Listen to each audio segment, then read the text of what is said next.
What is up, my ninjas? I'm Strident, and I am back with another action figure review. Today we're looking at the DC Collectibles Arrow series Deathstroke figure.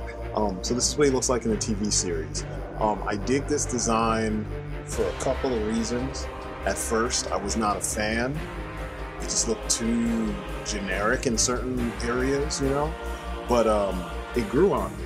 And then I started to see the sense it makes, and I thought about it, and I was like, you know, with this kind of armor, he has to be way more posable than the Arkham Origins version of the, you know, character in figure form. And it turns out it's pretty much right. This figure has a nice balance between armored details and kind of real-world applications for, you know, armor and, you know, holsters and all that good stuff, and I dig that a lot. It makes him a lot more interesting to look at, you know what I mean? He's not perfect, and I do have certain gripes with little things, or preferential gripes with certain things, and I'll get into that as we you know, continue with the review.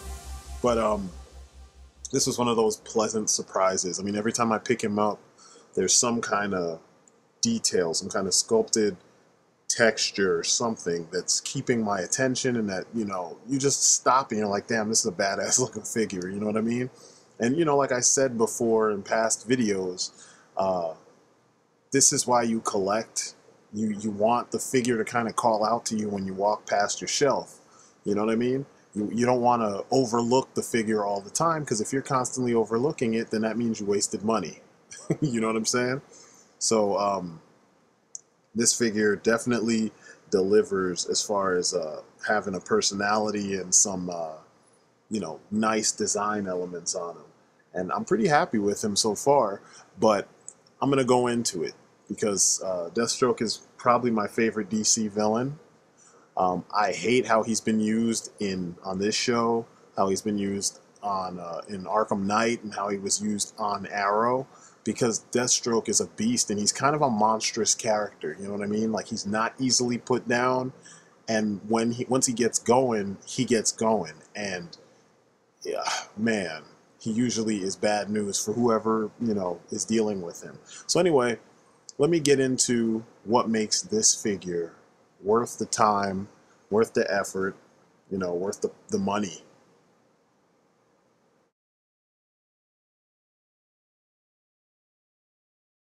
So like I said earlier, the sculpt on this guy, it's phenomenal. There's a lot of detail, a lot of texture, a lot of paint variation, you know what I mean? There's a lot of, you know, there's gloss, and then there's matte, and then there's, like, you know, higher gloss, and, you know, it's just really well done.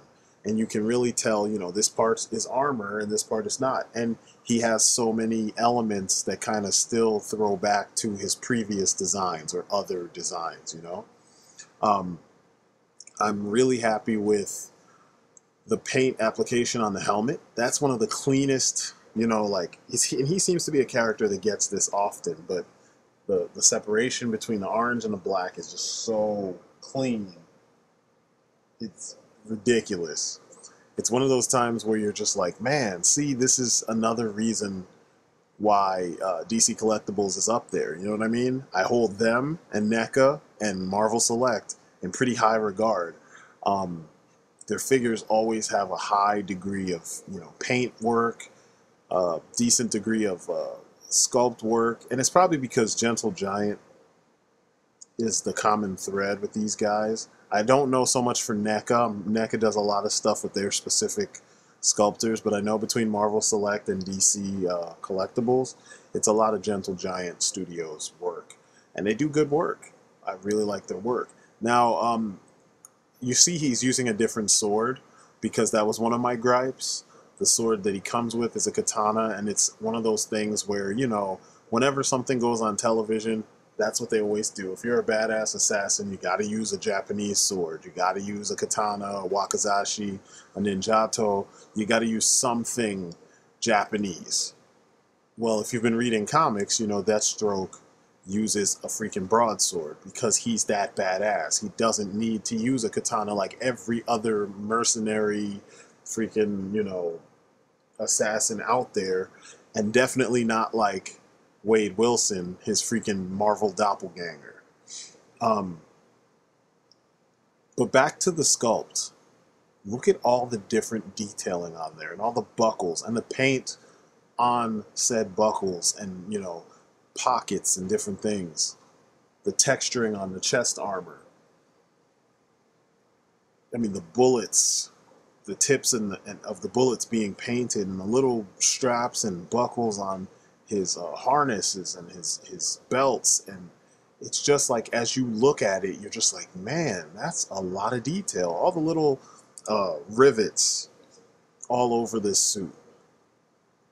They're well sculpted, and then they're kind of accentuated by the paint job, and it's beautiful. I shouldn't even say kind of. They are accentuated by the paint job. I mean, there are some spots where the paint is heavier, so you can tell there's a little you know, bump there. But overall, I mean, he's just so well done. And, you know, I just did the review for the Figma Solid Snake, and they missed they dropped the ball with the holster for his pistol.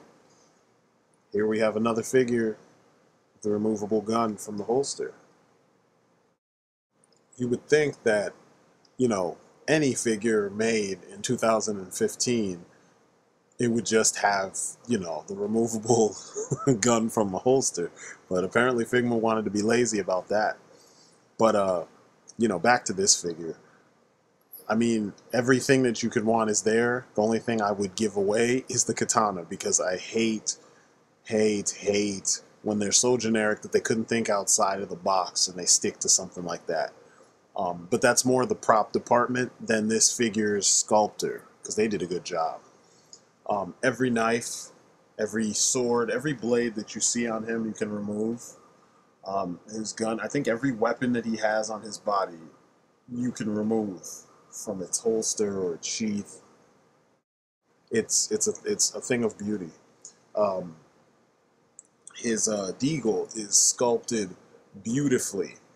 I'm going to go into more about the pistol itself in the accessories section, which is coming up. But, I mean, just look at the amount of detail on this figure. I mean, you could stare at it all day, and you just can keep finding spots where you're going to be like, shit, they actually sculpted that? And I love to see that. I mean, granted, I do play with my figures, and, you know, granted, this figure is predominantly black. You know what I mean? Like black and gray. It helps make those areas where they went off with the sculpt, which is almost everywhere, but it helps make the areas that are armored stand out more because they're sitting against this matte finish, you know, super dark gunmetal gray type color against the black. Look at all the detailing on his helmet. Even though the paint is kind of thick, it's still very well done. Detailing on his shoulders, on his back. I mean, it's so consistent and so well done, and I can't stress it enough. This is what we need to see more of. It makes me really happy to see that this is what DC Collectibles is capable of. It makes me really happy because, I mean, this was a $20, $22 figure. And look at all the detail, you know what I mean? Look at all that detail. All the different paints. You see the glossy paint on his bandolier or harness or whatever. The glossy paint is also on the armor, the chest armor, and on the helmet a little bit. But the armor, the chest armor, it's a different kind of gloss. It's like high gloss, whereas the, the helmet is just, it's like a matte finish that's shiny. I mean, I don't know how else to describe this stuff, man. It's just, there's variation, and that's the main thing that I wanted to get across. That's the thing that's tripping me up when I look at this figure. I'm just like, man, there's just so much going on as far as colors, you know what I mean? Or, I'm sorry, as far as paints with the specific colors that they chose for this character, you know, his very specific color scheme. I could have done without the lines, the breathing lines on his bulletproof face mask. I prefer the Arkham Origins mask. I think it just looks more badass. If I could, I would switch their heads.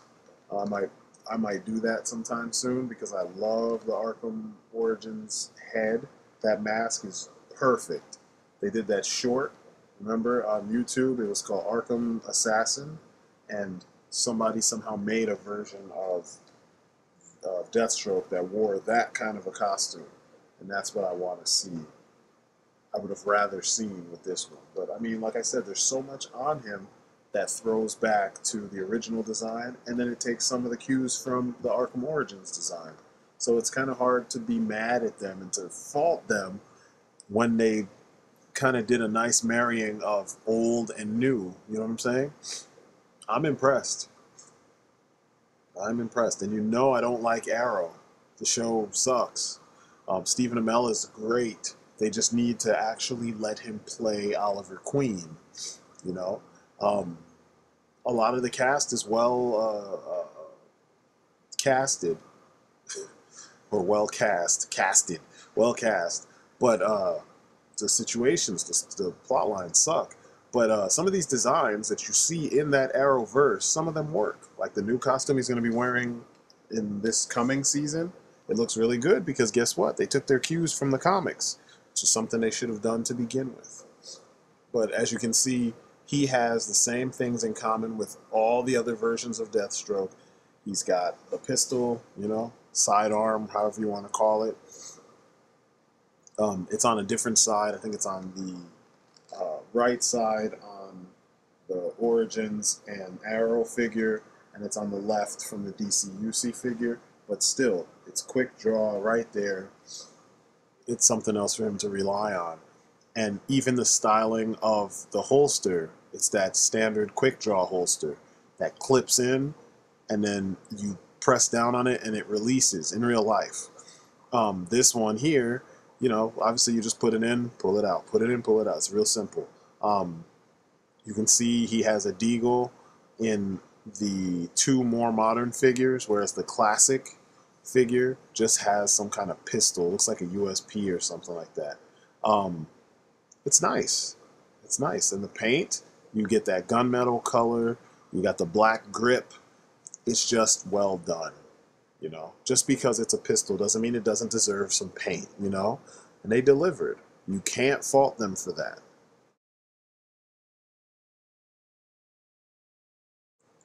Now here's one of the spots where I can get into my gripes. He only comes with a handful of accessories.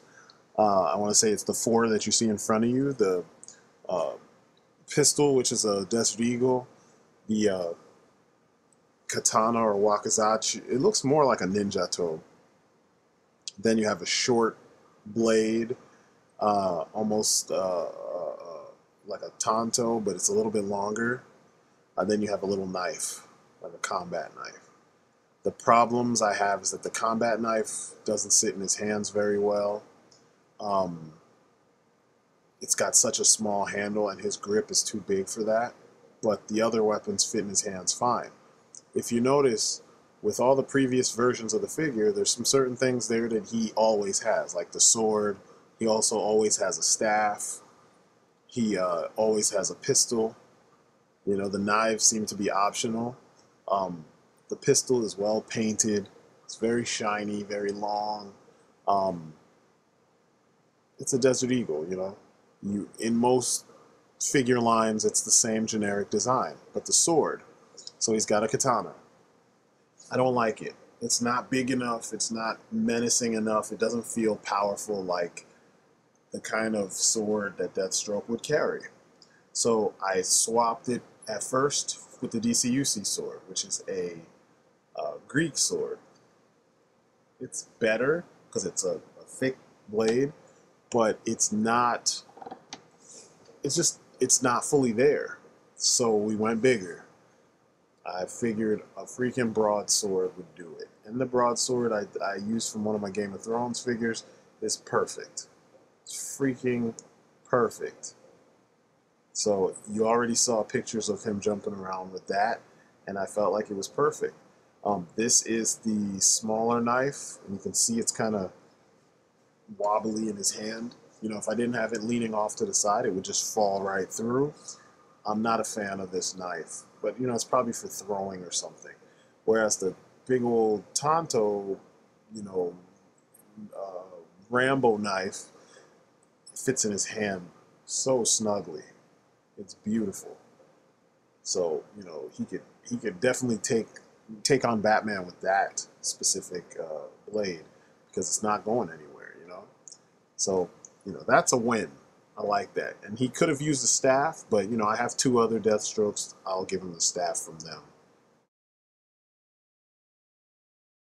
Now when it comes to articulation, he's got a decent amount of it, but he is missing some key articulation that we're used to.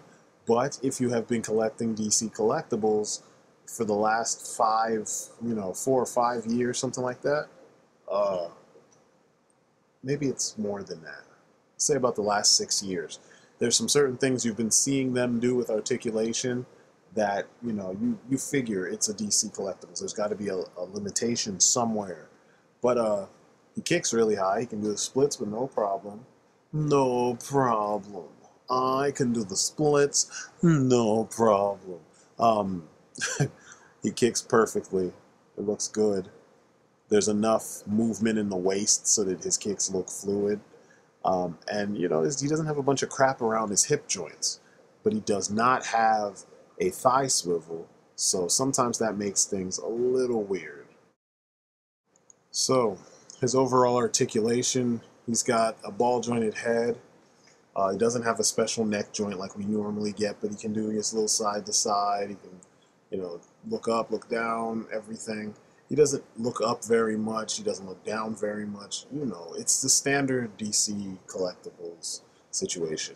Now his shoulder pads prevent his arms from going all the way out at his side, but the vest is actually kind of rubbery, so you can get the shoulder pad to go under there. He's got a swivel at the elbow as well as a 90-degree bend, swivel at the wrist. Look at that swivel at the wrist. Then he's got a hinge at the wrist as well. He's got kind of a ball jointed waist, or like diaphragm joint, I mean. And it also allows for the turn, And he can turn a decent amount considering there's all these straps and pockets all over the place.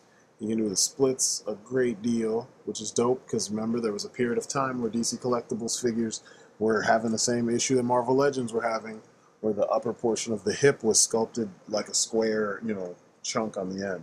It's got double jointed knees. They work really well. They don't look that bad when he's actually kneeling. He can lift his leg up that high in front of him, which is beautiful. So he can stomp some fools in the chest. And he's got a toe point as well as an ankle pivot, which is dope. So when he does his splits, and his foot can go back like that. So if you have him standing up against something, it works well. He's got the the DC Collectibles ankle pivot that kind of twists outward, which, it works really well for splits and things like that. He doesn't have rubber soles, which is why he slipped a little bit while I was trying to pose him. But all in all, he's a pretty good looking figure. Really good articulation. It does the job. Like I said, there's no thigh swivel, but you can make do in other ways, And I'm really, I like it. I think they did well. The bottom line with this guy is what he lacks in articulation, which isn't that much, he makes up for in sculpt, playability, fun factor, because if you know who Deathstroke is, he's super agile, he's flipping around, he's shooting stuff, he's cutting people. He's like an evil Captain America.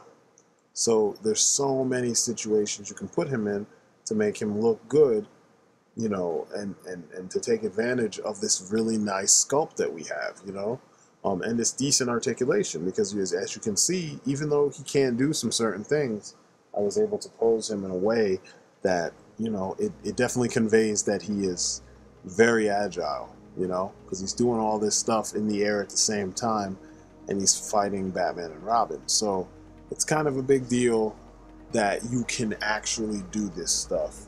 And it is a DC Collectibles figure because, we got to be real.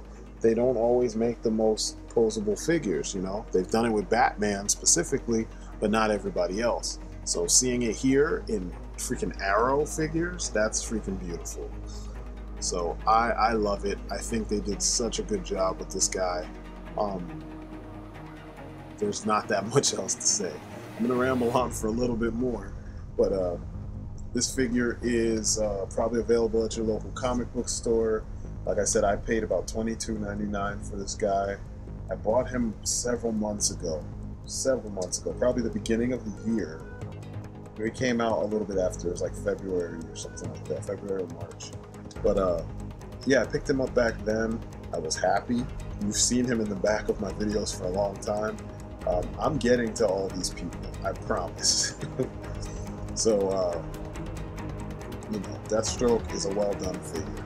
Don't let some of the reviews that you see on YouTube fool you and make you think that the figure is not worth it, because he is. He is definitely worth every penny. Straight up paint alone, paint and sculpted texture alone make him worth the price. You know what I'm saying? But you could actually play with this figure. Who would fun with, you know? So anyway, I'm Strident. This has been my review of the DC Collectibles Arrow series Deathstroke. I think it is an A. Very well done figure. Easy to play with. Worth the time and money. So that's it for me. You've been great. Peace outside.